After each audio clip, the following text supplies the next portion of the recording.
gamblersadvisory.com, howtobetonboxing.org. Free chapters of my book are at the York website. Now, let's talk about a fight that took place just a few hours ago. Champion Amir Khan against my pick in the fight, Marcus Maidana. I was wrong on this fight. First, my scorecard, I actually had Amir Khan barely winning the fight. I thought that he built up a big lead early. He also got an extra point from Joe Cortez penalizing Marcus Maidana, and I thought that he did barely enough to squeak out the fight. Now, keep in mind, the three judges' cards are 114, 111, 114, 111, 113, 112. Let me point out the obvious. If Joe Cortez doesn't penalize Marcus Maidana, that third judge actually has the fight a draw. Also, if you think about the penalty, and if you think about the fact that the first round, which clearly Marcus Maidana lost 10-8, that's a great round for Amir Khan, quite frankly. I thought that first round was the best round that I've seen any fighter throw down in calendar year 2010. I thought Amir Khan looked excellent. I thought that's his signature round in his career.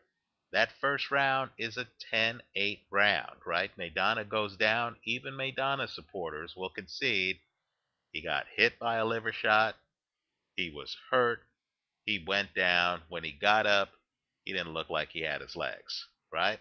So if you count the 1 point deduction from Cortez, and if you count that first round as a 10-8, then what the judges are telling you is that over the remaining 11 rounds of that fight, it was a draw, right? Because the margin's only 3, 3, and 1 with the three judges.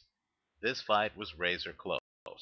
Now, Marcus Maidana was a greater than plus 200 underdog, right? He was a big underdog in this fight.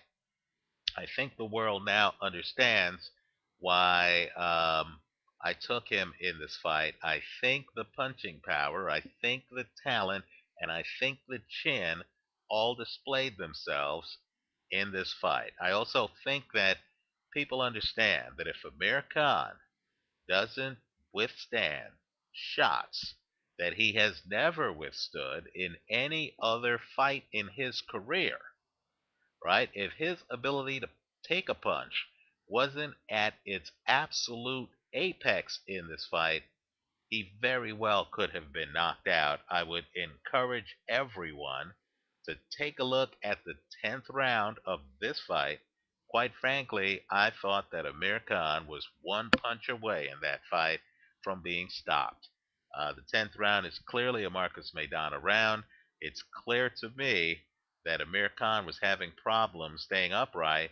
He did right the ship at the end of the round, and he actually looked impressive at the very end of the fight in that 12th round, right? So Amir Khan took more punishment than I've ever seen him take outside of the Breeders' Prescott fight, where he got hit with a couple of punches and got knocked out. And I have to just be as blunt as I can be. He exceeded my expectations in being able to take those shots. Now let's talk about this fight and let's talk about its impact on the future. First, let me say this. Um, I believe HBO, which I love, uh, focused on the wrong metric. The key to this fight isn't the difference in hand speed. The key to this fight, in my opinion, is the relative equality in foot speed. In other words, later in this fight, when Amir Khan, has to back away, right? He gets hit, he has to move to the corner. Marcus Maidana moved with him, right? I believe that's a key to the fight, right? Amir Khan could not escape Marcus Maidana. Maidana, as slow punching as he is, has some of the best foot speed at 140 pounds. So when you think about Marcus Maidana against other fighters, just understand that other fighters won't be able to just scoot away from Marcus Maidana to avoid him. He can literally follow you into the corner. And here I thought it was interesting because Maidana seemed to have figured out that Freddie Roach fighters who wear earmuffs, right, they have their hands up, they're open to uppercuts. Take a look at Manny Pacquiao against Joshua Clottey, right? Take a look at this fight. Amir Khan gets hit with a myriad of uppercuts. Amir Khan, a little bit too mechanical, uh, did not make adjustments. Listen to Roy Jones's commentary throughout the fight. He caught it. Amir Khan gets hit with way too many uppercuts. He's going to have to make adjustments to avoid that. Amir, let me just say this. From your shoulders up, you're a bit stiff. You don't have the head movement, fluid head movement, to really be able to just dodge the shots by moving your head. So you're going to have to rearrange your hands.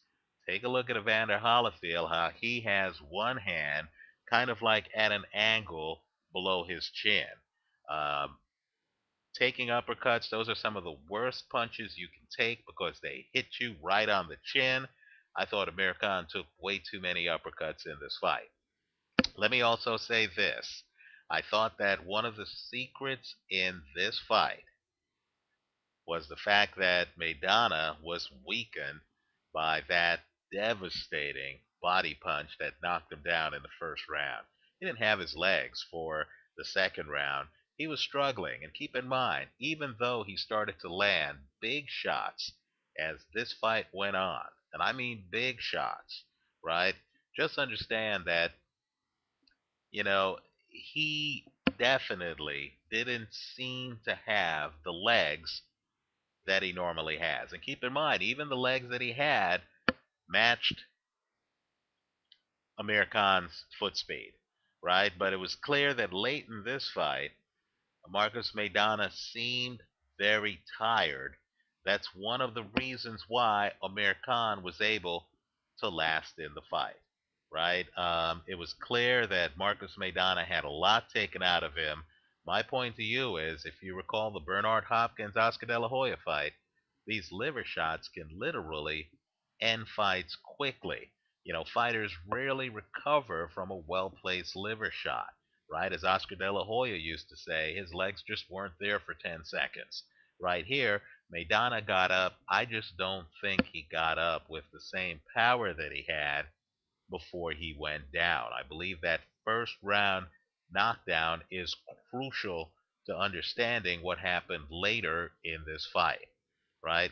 Let me also say, too, that, Amir Khan's foot speed is such that I believe that the only thing that kept Maidana in this fight for several rounds was the fact that Maidana had similar quick foot speed. I believe Amir Khan against any fighter who is more stationary, who doesn't have the foot speed to follow him around the ring, is going to be victorious. In other words, any slow footed fighter, no matter how gifted in short spaces, right? If you're slow footed, if you're Nate Campbell at 140, you're going to have a very hard time beating Amir Khan. Let me go further. Devin Alexander. I got to tell you, I mean, as much as I like Devin Alexander, I don't think he moves as well as Timothy Bradley. I don't think he moves as well as Amir Khan. Amir Khan knows how to use foot speed and length to beat his competition. So if Devin Alexander were to fight Amir Khan, my choice, based on what I've seen tonight, my initial thought would be to take Amir Khan. We'll see what Devin Alexander brings to the table against Timothy Bradley in January. I don't know who wins that fight, but I do think that the Devin Alexander I saw against Andre Kotelnik would lose to this Amir Khan. Let me also say, too, that boxing rules allow fighters to, in close, um, continue to throw punches as long as they have one hand free. Now, Joe Cortez is one of my favorite referees. I thought Joe had a bad night tonight. Understand, one of the criticisms of Amir Khan, at least one of the criticisms I have, is that he does not know how to fully tie up and clinch an opponent. In other words, when he gets hurt, he's in trouble. He has to get on his bicycle. You saw it in this fight. When he got hurt, he couldn't hold and clutch. Marcus Maidana in the middle of the ring. Rather, he literally had to race to the ropes and then run along the ropes and try to use lateral movement to get away. Well, unfortunately, when Maidana did catch up to him, right? Because Maidana, in my opinion, matched him in foot speed. And when, they tangled up and Amir Khan was able to grab one of Maidana's hands, mysteriously, curiously, Joe Cortez would then break up the fighters, even though Marcus Maidana had one hand free. That deprived Maidana of significant opportunities in this fight. Just imagine if the ref did that to Andre Ward when he fought Alan Green or Sakio Bika, right? When you have a guy hurt and the guy isn't coherent enough to grab both of your hands, he's just grabbing one hand, he doesn't know how to clinch. Well, that guy should be at a disadvantage. You should be able to hit him with your free hand. That's called fighting inside. Here, Joe Cortez was a little bit over aggressive. I believe it cost Maidana. And keep in mind, that's in a fight where the margin is razor close. In fact, how close was the margin? Think about it. Um, Cortez took a point away from Marcus Maidana. I encourage everyone to look at the replay. I don't believe Maidana hit anybody with an elbow, right? That, again, seemed to be overzealous refereeing. Understand that, one judge had the fight a 1 point margin. You change that judge has fight a draw, right? The other two judges, you change that, you give Maidana back the point that you're taking away. The other two judges would have only had Amir Khan winning by really a 1 round margin, right? It would be 114, 112. Just one change of a round would have made it 113, 113. So, interesting fight. Let me also say, too, with Marcus Maidana, I believe he's still very viable. Who knows what his punching power would have been had he not been hit in the liver and dropped early in the fight, right? As it was, I believe he gave Amir Khan the biggest test Amir Khan has had since losing to Breedis Prescott, right? He really tried to wear down Amir Khan, and he was this close in that 10th round. Finally, some of the comments on my YouTube channel page, and we have a great group there talking about the sport on a real deep level, in my opinion.